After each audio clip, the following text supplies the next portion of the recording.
কোনো গল্প বা উপন্যাস নয়, জীবন থেকে নেওয়া সত্য এবং হৃদয়স্পর্শী একটি ঘটনা।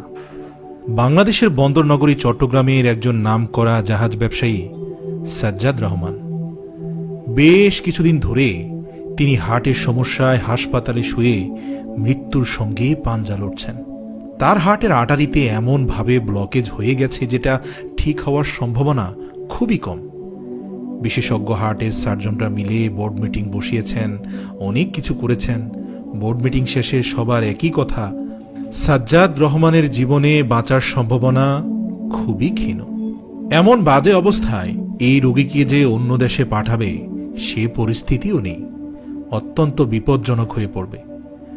হঠাৎ সার্জনদের মধ্যে একজন আশার আলোর মতো বলে উঠলেন, আমেরিকায় একজন ভালো হার্ট সার্জন আছেন যার নাম ডক্টর মাসুম রহমান, যিনি এমন জটিল অপারেশন বেশ ভালোভাবে করে থাকেন। পুরো বিশ্বে বর্তমানে ওনার অনেক নাম ডাক রয়েছে। তিনি নিশ্চয়ই কিছু একটা উপায় খুঁজে বের করতে পারবেন যদি আমরা তার সাথে সাক্ষাৎ করি।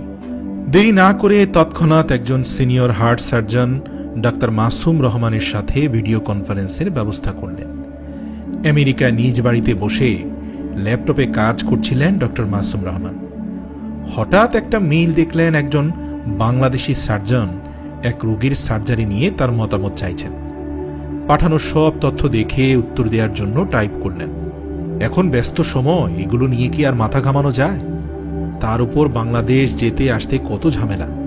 আর কেস স্টাডি বলছে হার্টের সবগুলো আর্টারি পুরোপুরি ব্লক হয়ে আছে।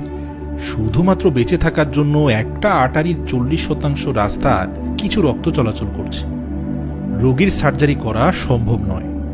উত্তর পাঠাতে যাবেন, এমন সময় রোগীর নাম ও ঠিকানা দেখে আকাশ থেকে পড়লেন ডাক্তার মাসুম রহমান। আগের লেখাটা সাথে সাথে মুছে দিয়ে নতুন করে লিখলেন, রোগীর পরিবারের তথ্য এবং একটি ছবি যেন খুব শীঘ্রই তাকে মেইল করে পাঠানো হয়। কিছুক্ষণের মধ্যে বাংলাদেশ থেকে রোগীর ছবি সহ পরিবারের সকল তথ্য চলে আসে। মেইলে আসা ছবির দিকে কিছুক্ষণ অপলক তাকিয়ে থাকলেন ডাক্তার মাসুম রহমান। তারপর উত্তর দেন, আমি নিজেই সাজ্জাদ রহমানের অপারেশন করতে চট্টগ্রাম আসছি। কয়েকদিনের জরুরি ছুটির ব্যবস্থা করলেন এবং পরদিন সকালবেলা বাংলাদেশে যাওয়ার ইমার্জেন্সি ফ্লাইটের টিকিট বুক করলেন। রাতের খাবার খাওয়ার পর ডাক্তার মাসুম রহমান তার মা লিমা রহমানকে বললেন, তুমি যে এত কষ্ট করে আমাকে আজ নামকরা ডাক্তার বানিয়েছ মা, তার জন্য তোমাকেও তো একটা কিছু উপহার দেওয়ার দরকার আছে, কি বলো মা? তার মা বললেন, আরে বাবা, তুই ডাক্তার হয়েছিস, পুরো বিশ্বের নামকরা হার্ট সার্জন হয়েছিস, এর থেকে বড় পাওয়া আর কি হতে পারে বাবা? আমি প্রতিদিন নামাজে তোর জন্য অনেক দোয়া করি। ছেলে সাজ্জাদ বলল, যাই হোক মা, আমি কাল বাংলাদেশে যাচ্ছি, ফিরে এসে তোমাকে বলবো তোমার জন্য কি উপহার আছে। তুমি শুধু দোয়া করো আমি যেন আমার লক্ষ্যে সফল হই, তোমার মর্যাদা যেন আমি রাখতে পারি মা।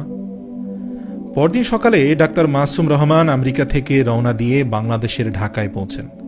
সেখান থেকে ডোমেস্টিক ফ্লাইটে আবার চট্টগ্রাম পৌঁছাতে রাত 10টা বেজে যায়। রাতেই সেখানকার ডাক্তারদের সাথে বোর্ড মিটিংয়ে বসে সিদ্ধান্ত নিলেন যে তিনি অপারেশন করবেন এবং রাত 3টায় করবেন। যদিও এক্ষেত্রে বাঁচার সম্ভাবনা খুব কম, তাও তিনি রাজি হয়ে গেলেন। পরের দিন সকাল 10:07 সাজ্জাদ রহমান এর হৃৎপিণ্ডের বাইপাস সার্জারি শুরু হলো। টানা 8 ঘন্টা বিরামহীন চেষ্টার পর সাজ্জাদ রহমানের হৃৎপিণ্ডের ব্লকেজগুলো খুলে তাতে হিমশীতল রক্ত প্রবাহ বয়ে চলছে। এ দৃশ্য দেখে উপস্থিত সকল ডাক্তাররা অবাক হলেন যে কতটা নিখুঁতভাবে একজন ডাক্তার তার এনার্জি ধরে রেখে 8 ঘন্টা বিরামহীনভাবে হার্টের সার্জারি করে যেতে পারে, তা এক আল্লাহই বলতে পারে। ডাক্তার মাসুম বলে উঠলেন, অপারেশন সাকসেসফুল, আলহামদুলিল্লাহ। জ্ঞান ফেরার পর সাজ্জাদ রহমান মাসুম রহমানের উদ্দেশ্যে বললেন, আপনি মানুষ নন ডাক্তার, আপনি মহান রব্বুল আলামিনের তরফ থেকে পাঠানো আমার জন্য ফেরেশতা। আপনি আমাকে নতুন জীবন দিয়েছেন। আমি তো স্বয়ং আজরাইলকে দেখতে পাচ্ছিলাম। সেই বাবা মা কত সৌভাগ্যবান যারা আপনাকে জন্ম দিয়েছেন। এবার ডাক্তার মাসুম রহমান বললেন, যদি বলি আপনি সেই ভাগ্যবান বাবা? সাজ্জাদ রহমান অবাক হয়ে তাকিয়ে জিজ্ঞেস করলেন, মানে কি বলছেন আপনি? এবার ডাক্তার মাসুম বললেন, লিমা রহমানের কথা মনে আছে আপনার? এবার কিছুটা থতমত খেয়ে সাজ্জাদ রহমান বললেন, কোন লিমা? কার কথা বলছেন? এবার ডাক্তার মাসুম বললেন, যাকে গোপনে বিয়ে করে ভালোবাসার মিথ্যে স্বপ্ন দেখিয়ে শুধু ভোগ করেছিলেন আপনি। তারপর তিনি যখন আপনাকে জানান তিনি মা হতে চলেছেন, তখন বাচ্চাটাকে পৃথিবীর আলো দেখার আগেই শেষ করে দিতে বলেছিলেন আপনি। কিন্তু আমার মা তার বৈধ সন্তানকে মেরে ফেলতে চাননি, তাই তো রাতের অন্ধকারে উঠে আত্মহত্যার প্রস্তুতি নেন। আর সেদিন রাতেই তিনি সংবাদ পান যে কয়েক বছর আগে ডিভি লটারিতে করা আবেদনটি সফল হয়েছে। দেরি না করে খুব দ্রুতই আমাকে পেটে নিয়ে বাইরের জগতে বেরিয়ে পড়েন। সেদিন আপনি আমাকে মৃত্যু উপহার দিতে চেয়েছিলেন, আর আজকে আমি আপনাকে নতুন জীবন উপহার দিলাম। এটা ভাববেন না যে আপনি আমার বাবা, এজন্যই আমি এত কষ্ট করে এখানে এসেছি।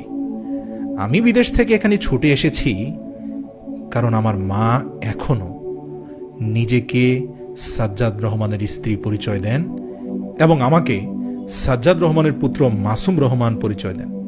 আমি আমার মাকে এত তাড়াতাড়ি বিধবা দেখতে চাই না, তাই এটাই হলো আমার মাকে দেওয়া সর্বশ্রেষ্ঠ উপহার, আপনার জন্য নয়। প্রিয় দর্শক, রিপোর্টের শেষ দুটি কথা বলতে চাই। এক, কখনো কখনো ঘৃণার পিঠে ভালোবাসা লুকিয়ে থাকে, আমরা হয়তো সেটা বুঝতে পারি না। দুই, রক্তের সম্পর্ক নিয়ে প্রতারণা করবেন না। জীবনের ক্রান্তিকালে আপনি শুধুমাত্র তাদেরকেই আপনার কাছে পাবেন, অন্য কাউকে নয়। মনে রাখবেন, আমরা শুধু গল্প শোনাচ্ছি না, আলোর পথ দেখাচ্ছি। আলোর পথের একটি ভিডিও শেয়ার করার মানে হচ্ছে আপনিও আলোর পথ দেখাচ্ছেন।